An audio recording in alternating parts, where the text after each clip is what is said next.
Hello बच्चों। आज हम बात करने जा रहे हैं आपके साथ आपके माइक्रो इकोनॉमिक्स और स्टैटिस्टिक्स वाले क्लास 11th के इकोनॉमिक्स सब्जेक्ट की। सारी चर्चा डिटेल में करेंगे, बहुत ध्यान से इस वीडियो को देखना। एक शोध हुआ था, यानी कि एक रिसर्च हुई थी।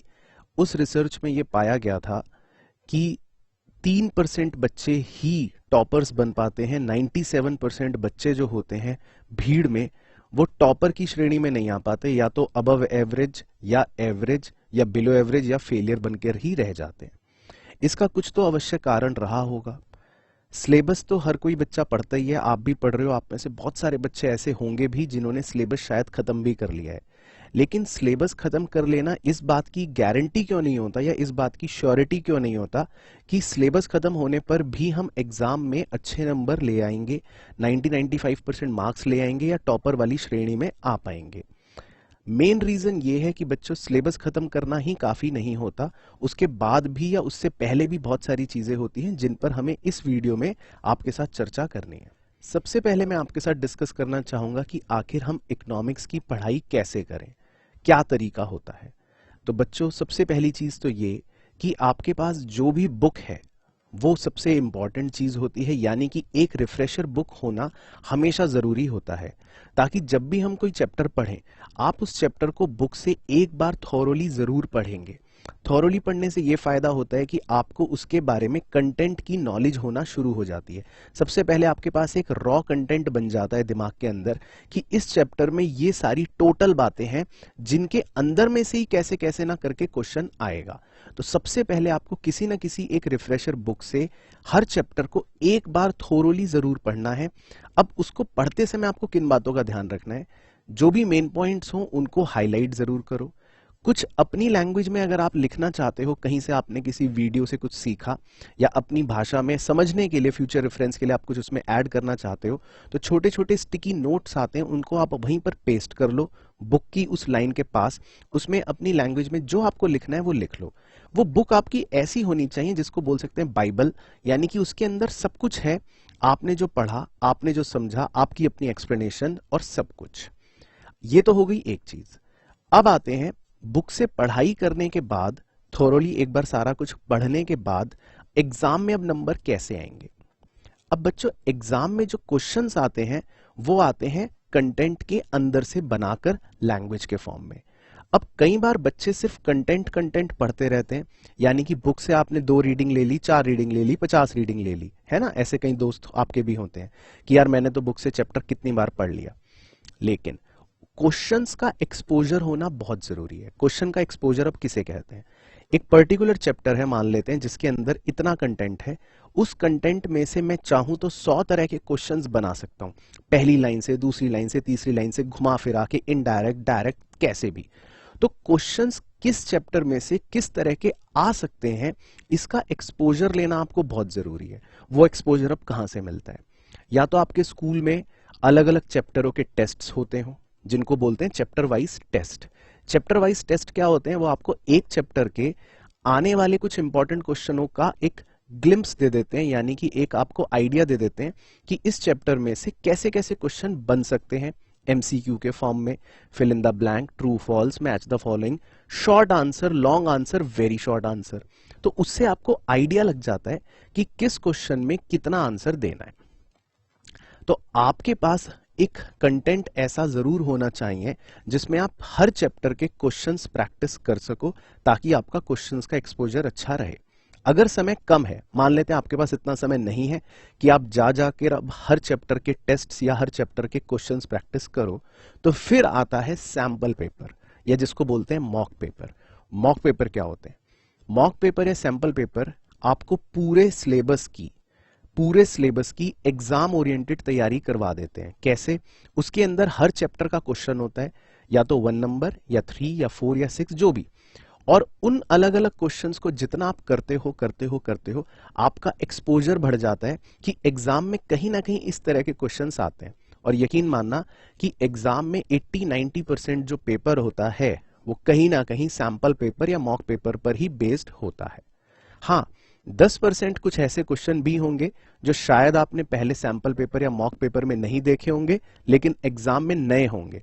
लेकिन वो नए होने के बावजूद भी आपका ब्रेन इतना डेवलप हो चुका होता है, क्योंकि आप इतनी क्वेश्चंस की प्रैक्टिस कर चुके होते हो, कि वो नया क्वेश्चन भी आपको पता लग जाता है कि ये किस कंटेंट में से क्या पूछ रहा है और मुझे इसका क्या आंसर देना है। तो अब इन कड़ियों को जोड़ो, लिंक करो। पहले तो कैसे पढ़ना है ये इंपॉर्टेंट हो गया, उसके लिए हमारी रिफ्रेशर बुक है। दूसरा, क्वेश्चंस का एक्सपोजर बहुत जरूरी है। समय है तो चैप्टर वाइज एक्सपोजर लो, समय कम है तो सैंपल पेपर या मॉक पेपर्स की प्रैक्टिस करो ज्यादा से ज्यादा। अब आते हैं तीसरी और इंपॉर्टेंट चीज पर, वो ये कि क्वेश्चंस देख लिए हमने टेस्ट पेपर्स में, मॉक पेपर्स में। अब उन क्वेश्चंस के हमें आंसर लिखने पड़ते हैं, क्योंकि अल्टीमेट नंबर किसके आएंगे? जो उन क्वेश्चंस के सही आंसर लिखेगा। याद रखना, सही आंसर, खाली आंसर से काम नहीं चलेगा। अब सही आंसर होते क्या है, सही आंसर हम कैसे लिखेंगे, कहां से मिलेंगे? तो सबसे पहले तो वेटेज को समझना बहुत जरूरी है इस सब्जेक्ट में। 1 नंबर के क्वेश्चन के अंदर आपको सिर्फ लिखने होते हैं 30 वर्ड्स के अंदर, या सिंपल कह लो 1 सेंटेंस के अंदर आंसर। 3 नंबर के क्वेश्चन के अंदर आपको लिखने हैं अराउंड 30 to 40 वर्ड्स, और अगर कहीं पर आप कोई डायग्राम बना सकते हो तो वो भी जरूर बनाना है। डायग्राम के लिए क्वेश्चन का इंतजार नहीं करना कि वो बोलेगा ड्रॉ डायग्राम, तभी नहीं। जब आपको क्वेश्चन ने लगा कि इस क्वेश्चन में डायग्राम बन सकता है तो आप बना दोगे। फिर आते हैं 4 नंबर के क्वेश्चंस। 4 नंबर के क्वेश्चंस में आपको लिखने हैं 60 to 80 वर्ड्स प्लस डायग्राम बिना क्वेश्चन के पूछे बनाना ही कंपलसरी है। शेड्यूल बना सकते हो तो शेड्यूल भी बना दो। बहुत से ऐसे टॉपिक्स होते हैं माइक्रो इकोनॉमिक्स में जो आप बिना क्वेश्चन के बोले ही अपने आप डायग्राम और शेड्यूल बना सकते हो, चाहे प्रोडक्शन हो, चाहे डिमांड हो, चाहे कॉस्ट हो, बहुत से, तो वो जरूर बनाने। फिर आते हैं 6 नंबर के क्वेश्चंस, जिसमें आपको लिखने हैं 100 से 120 वर्ड्स, और डायग्राम भी और शेड्यूल भी और प्रॉपरली कंक्लूजन भी। आंसर लिखने का एक तरीका होता है बच्चों, कोशिश करो हर आंसर इस तरह से बनाओ नीटनेस के साथ कि पहले उस आंसर का थोड़ा इंट्रोडक्शन सा दिया, फिर लाइन छोड़कर कोई डायग्राम बना दिया, फिर लाइन छोड़कर उस डायग्राम को एक्सप्लेन कर दिया। डायग्राम को एक्सप्लेन करना बहुत जरूरी है। फिर लाइन छोड़कर एक लास्ट में अपना कंक्लूजन लिख दिया।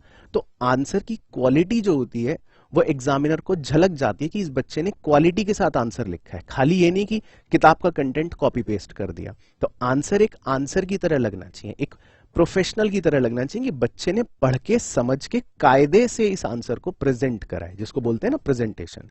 तो इस तरह से आपको राइटिंग करनी है। ये राइटिंग की आपकी आदत डलेगी प्रैक्टिस से। तो जब भी मॉक पेपर करें तो उसको करने का क्या तरीका है कि आप खुद से पहले अपने आंसर्स लिखना शुरू करें। एक क्वेश्चन देखो, उसका आंसर लिखो, अगला फिर आंसर लिखो, अपने आंसर बनाओ, फिर उसको कंपेयर करो मॉक आंसर्स से। आपको लगेगा डिफरेंस है, मेरी लैंग्वेज गलत है उसमें सही है, मेरी प्रेजेंटेशन गलत है उसकी सही है।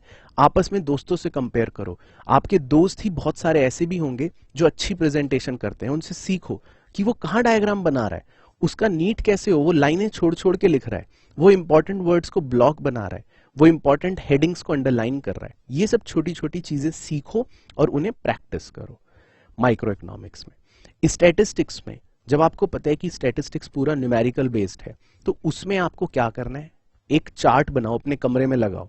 उस चार्ट में हर चैप्टर के फॉर्मूले खुद से अपने हाथ से, शॉर्टकट मत ढूंढो कि कहीं नेट से मिल जाए, कोई समरी फॉर्मूले की मिल जाए, सर से मांग लेते हैं सर नोट्स दे दो, समरी दे दो, नहीं, कोई फायदा नहीं हो, तो बुक में है ही।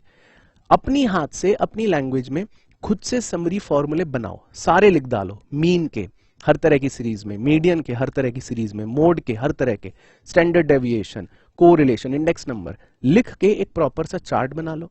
चार्ट नहीं बनाते, फॉर्मूले कॉपी में लिख लो, लेकिन लिखो, उसे रिवाइज करते रहो बार बार, बस, और कुछ नहीं करना। बुक आपके पास है स्टैटिस्टिक्स की, पढ़ना कैसे है ये सीख लिया।